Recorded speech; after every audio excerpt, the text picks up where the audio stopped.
अब हम आपको थोड़ी देर के लिए भारत से बाहर लेकर चलते हैं और आपको बताते हैं कि ब्राजील में सोशल मीडिया प्लेटफॉर्म एक्स पर बैन लगा दिया गया है और ब्राजील के लोग अब एक्स को मिस क्यों कर रहे हैं। यह बैन ब्राजील के सुप्रीम कोर्ट के एक जज के आदेश के बाद लगाया गया है। अब ब्राजील में एक्स का इस्तेमाल करना गैर कानूनी है। अगर कोई वीपीएन के जरिए भी इसका इस्तेमाल करेगा तो उस पर हर रोज करीब 7.5 लाख रुपए का जुर्माना लगाया जाएगा। सोशल मीडिया प्लेटफॉर्म एक्स पर ब्राजील में फेक न्यूज फैलाने और फ्री स्पीच के नाम पर ब्राजील के लोकतंत्र को कमजोर करने और तख्ता पलट की कोशिश करने का आरोप लगा है। अब आपको बताते हैं कि एक्स पर यह बैन लगा क्यों।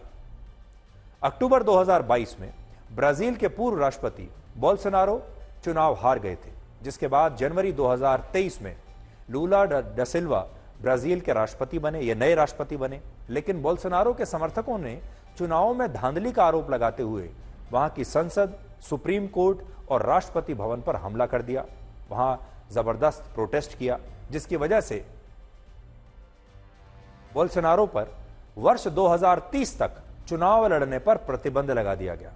अब वो 2030 तक चुनाव नहीं लड़ पाएंगे। इसके बाद से उनके समर्थक सोशल मीडिया पर लगातार चुनावों में धांधली के आरोप लगा रहे हैं और लोगों के मन में ब्राजील के लोकतंत्र को लेकर, वहां के चुनावी व्यवस्था को लेकर, वहां के चुनाव के नतीजों को लेकर भ्रम फैलाने की कोशिश कर रहे हैं। आरोप है कि सोशल मीडिया प्लेटफॉर्म एक्स ऐसे कंटेंट को बढ़ावा दे रहा है जो ब्राजील में लोकतंत्र को कमजोर करता है। इस साल की शुरुआत में ब्राजील के सुप्रीम कोर्ट ने आदेश दिया कि एक्स देश विरोधी कंटेंट को हटाए और ऐसा करने वाले अकाउंट्स को ब्लॉक करे।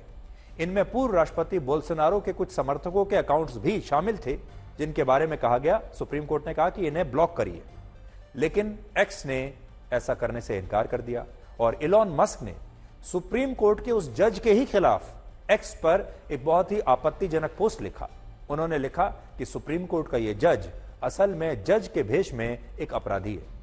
इसके बाद सुप्रीम कोर्ट ने इलॉन मस्क की कंपनी को 24 घंटे के अंदर एक लीगल रिप्रेजेंटेटिव नियुक्त करने का आदेश दिया, लेकिन एक्स ने यह करने से भी इनकार कर दिया। जिसके बाद ब्राजील के सुप्रीम कोर्ट ने पूरे देश में एक्स पर प्रतिबंध लगाने का आदेश दे दिया और एक्स पर करीब 27 करोड़ रुपए का जुर्माना लगा दिया। ब्राजील की आबादी 21.5 करोड़ है और इसमें से 2 करोड़ लोग एक्स का इस्तेमाल करते हैं। ब्राजील एक्स के लिए दुनिया का चौथा सबसे बड़ा बाजार है, इसलिए एक्स के लिए भी यह बहुत बड़ा नुकसान है, क्योंकि इलॉन मस्क के इस रवैये के बाद इतने बड़े बाजार से एक्स को ब्लॉक कर दिया गया, जिससे एक्स को बहुत नुकसान होगा। ब्राजील के लोग बिना एक्स के अपने आप को दुनिया से कटा हुआ महसूस कर रहे हैं, लेकिन फिर भी वहां की सरकार और ज्यादातर लोगों का यही कहना है, वहां के सोशल मीडिया इन्फ्लुएंसर्स का यह कहना है कि एक्स को ब्राजील के कानून तो मानने ही चाहिए। असल में अमेरिका से चलने वाले दुनिया के ये बड़े बड़े सोशल मीडिया प्लेटफॉर्म्स पैसा लेकर लोगों को फ्री स्पीच यानी अभिव्यक्ति की आजादी का अनुभव बेच रहे हैं। इन सोशल मीडिया एप्स का बिजनेस मॉडल यह है कि ये दुनिया के हर देश में वहां की विद्रोही विचारधारा को फ्री स्पीच के नाम पर, अभिव्यक्ति की आजादी के नाम पर प्रमोट करते हैं और इनका एल्गोरिथम भी कुछ ऐसा बनाया जाता है जो राष्ट्र विरोधी कंटेंट को लगातार वायरल करता है, उसे लगातार ट्रेंड कराता रहता है और पूरी दुनिया यह मानने लगती है कि यही फ्री स्पीच है।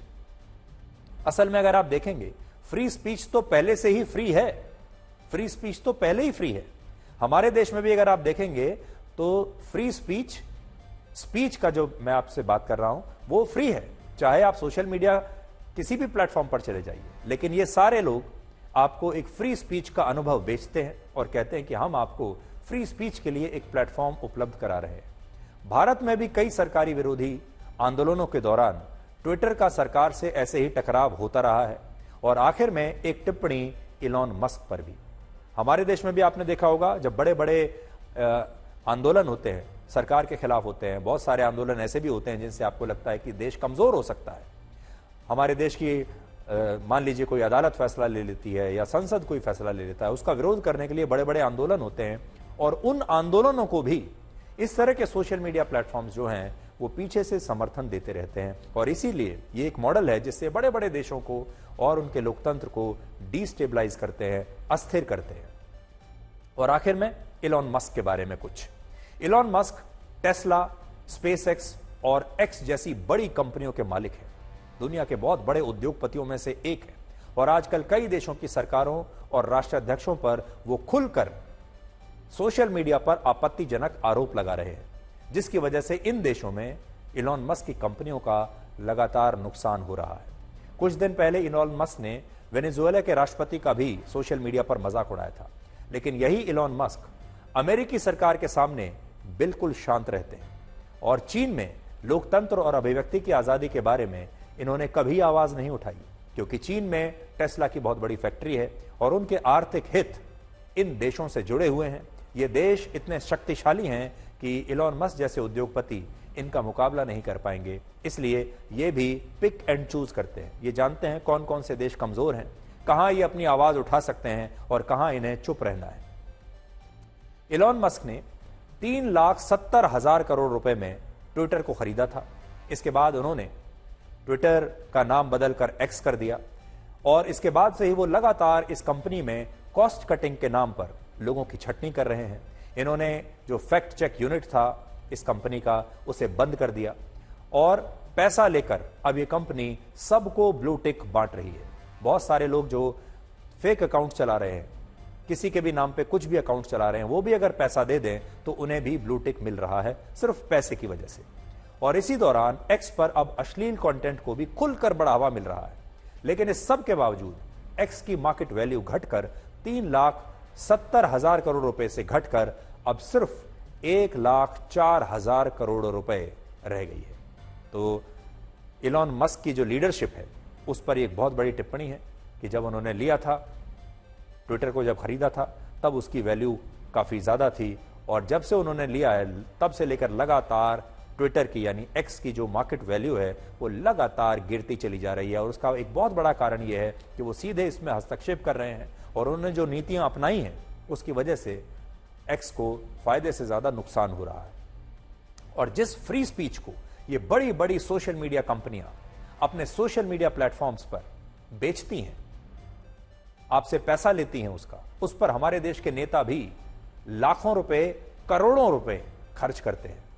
एक नई आरटीआई में यह खुलासा हुआ है कि कर्नाटक के मुख्यमंत्री सिद्धारमैया के सोशल मीडिया अकाउंट्स के संचालन और प्रबंधन पर हर महीने 54 लाख रुपए खर्च होते हैं, जबकि कर्नाटक में मुख्यमंत्री की एक महीने की तनख्वाह ही 2 लाख रुपए है। यानी हर महीने 2 लाख रुपए कमाने वाले मुख्यमंत्री सिद्धारमैया अपने आधिकारिक सोशल मीडिया अकाउंट्स को चलाने वाली 30 सदस्यों की टीम पर 54 लाख रुपए खर्च कर रहे हैं, और सिर्फ इसलिए ताकि ये टीम उनकी इमेज को, उनकी छवि को चमकाती रहे।